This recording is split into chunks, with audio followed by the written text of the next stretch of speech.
Hi guys, කොහොමද ඉතින් ඔයාලට? ඔන්න මං අද අරගෙන ආවා මම ඔයාලට පොරොන්දු වුණ විදිහටම බාබිකියු හදන vlog එකක්. ඉතින් බලමුද හදන විදිහ? මේ තියෙන්නේ නැවුම් කුකුල් මස්. ඒ කියන්නේ අලුත්ම කුකුල් මස්. චිකන් ඉතින් අරගෙන තියෙනවා මම කුකුලෙක්.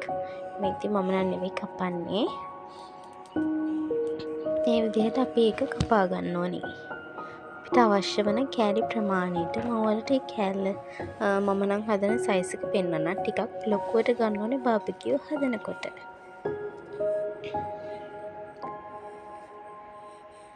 මේ විදිහට ඔයාලා දැන් මේ පීකුදු වගේ දේවල් බාබිකියු හදද්දි ගන්න නැහැනේ. ඉතින් මම චිකන් දෙකක්ම ගත්තා. ඒ කියන්නේ මෙතන චිකන් කිලෝ 5ක් වගේ තියෙනවා. අද අපේ ගෙදරට අපේ යාළුවෝ වගේ එකතු වෙනවා. ඉතින් ඒක නිසා අපි හිතුවා මෙහෙම දෙයක් හදන්න. ඉතින් මේ අපි චිකන් ඩෙවල් එකට චිකන් බ්‍රෙස්ට් එක හරියෙන් පොඩි පොඩි කෑලි සාමාන්‍ය ප්‍රමාණයේ කෑලි එකට කපලා වෙන් කර ගන්නවා.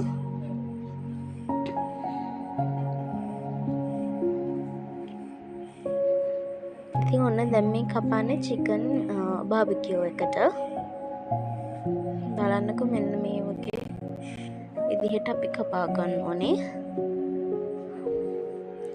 ඔන්න ඔය සයිස් එකට තමයි අපි බාබිකියු එකට චිකන් කෑල්ලක් ගන්නෙ. ඉතින් මේ නම් පෝක්. ඉතින් කන නොකන අය ඉන්නවා. ඉතින් නොකන අයත් ඉන්නවා. කන අයත් ඉන්නවා. කන අය නම් ගොඩක් ආසයි මේ විදිහට හැදුවාම. මාත් ගොඩක් ආසයි. ඉතින් මෙන්න මේ විදිහට පෝක් ස්ලයිසස් විදිහට තමයි කපා ගන්න ඕනේ. පේනවනේ හීනියට මේ වගේ ලස්සනට කපා ගන්න ඕනත් පෝක් ටික. මෙන්න මේ විදිහට මේ තියන්නේ මං කපාගත්තු. සෝරි මම නෙවෙයි අපේ තාත්තා කපපු පෝක්. ඉතින් මේ තියන්නේ බාබිකියු එකට කපපු චිකන්. මෙන්න මේ සයිස් එකට කපා ගන්න. හරි දැන් මම මේ කරන් අතර මට සමා වෙන්න වීඩියෝ කරගන්න බැරි වුණා. මෙතන දුලුණු කරපෙංචා ඊට පස්සේ සුදු ලුණු කරාබු නැටි එනසල් දාලා මිරිස් තුන පහ නෑ කහ ලුණු ගම්මිරිස් ඊට පස්සේ මේ දාන්නේ පොල් තෙල් ඊට පස්සේ සෝයා සෝස් මේ ටික දැන් බ්ලෙන්ඩ් කරගන්න ඕනේ. ඊට පස්සේ මෙන්න මේ වගේ පේස්ට් එකක් එනවා ඔයාලට. හොඳට බ්ලෙන්ඩ් කරගන්න. ඊට පස්සේ ඒක මම භාජනයකට දාගෙන ඒකට දෙහි යොෂ දානවා. දෙහි ගෙඩියක විතර ගෙඩියට පොඩක් අඩුවෙන් වගේ තමයි අපි දැම්මේ. ගෙඩියක විතර යොෂ දාගන්න. පොඩ ඇඹල ගතිය වැඩි වෙනකොට රසයි. ඊට පස්සේ මේ විදිහට ඇප්ලයි කරගන්න ඕනේ චිකන් කෑල්ල. මස් කෑලි වල හොඳට දෙපැත්තෙම පැති තියෙන හැම පැත්තෙම ඔයාලා හොඳට ඇප්ලයි කරගන්න. මේ නම් පෝක් කෑල්ල එක තමයි ඇප්ලයි කරගන්නේ. පේනවනේ? හොඳට හැමතැනම ගෑවෙන්න ඕනේ මේ. මෙන්න මේ විදිහට. ඊට පස්සේ චිකන් එක මෙව කරන්න කලින් මැරිනේට් වෙන්න දාන්න කලින් මෙන්න මේ විදිහට පලා ගන්න. ටිකක් කිරි ඇඳ ගන්න. ඊට පස්සේ මේක ඔයාලා පැය 5ක් විතර තියන්න මැරිනේට් වෙන්න.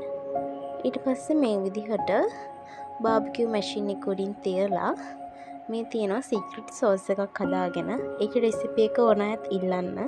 ඉතින් මෙන්න මේක ගා ගන්න ඕනේ. මේක ගෑවම තමයි මේ බාබිකියු එක මාරම රස වෙන්නේ. ඇත්තටම කිව්වොත්. මේ මම කලින් පෙන්නුවනේ මේ තැන මේ අපේ තාත්තා හදපු බාබිකියු මැෂින් එක.